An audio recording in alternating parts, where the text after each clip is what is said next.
Everything about this is good for the world. It promotes sustainability, it promotes zero carbon footprint, water conservation. Growing food takes a lot of land, energy, and resources. The average Canadian meal travels 1,200 kilometers to get from where it was grown to your plate. We get our vegetables from California and Mexico, or even as far away as Chile sometimes this time of year. When food travels that far, its carbon footprint grows while its nutritional value shrivels.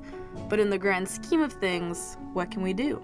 Because what am I supposed to do? Not buy produce? Not buy, I love strawberries.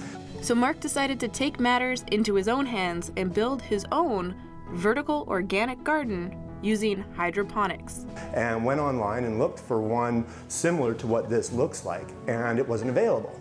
And I thought, if I can't buy it, well then maybe I should start a business doing it.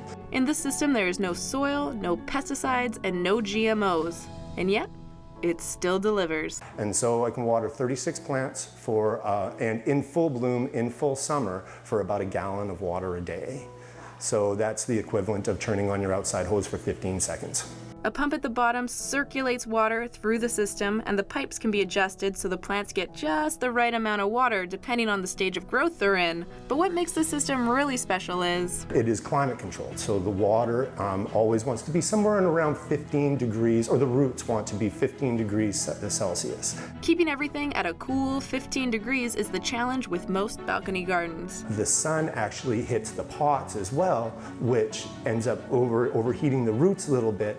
Even though there's soil in a lot of deck gardens, that they don't produce like a natural garden or a traditional garden would. But the kicker is, these plants are actually growing quicker than a traditional garden. Quicker, with more yield and more nutritionally. Just 5 days after we shot this footage, the plants were already flourishing in their mini garden.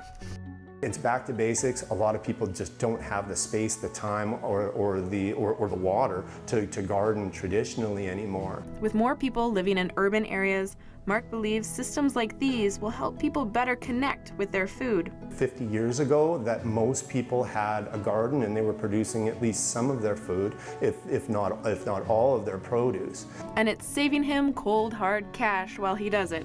And then lettuces and a couple of different types of tomatoes. A good 70% of what I eat, or what I would purchase, is going to be supplied by this thing. And so it's actually saving me money at the store. So if, like many of us, you're living the condo lifestyle and want to cut your food's travel from 1,200 kilometers to just a couple of meters, this might be the right way. From Victoria, I'm Meg Cuthbert.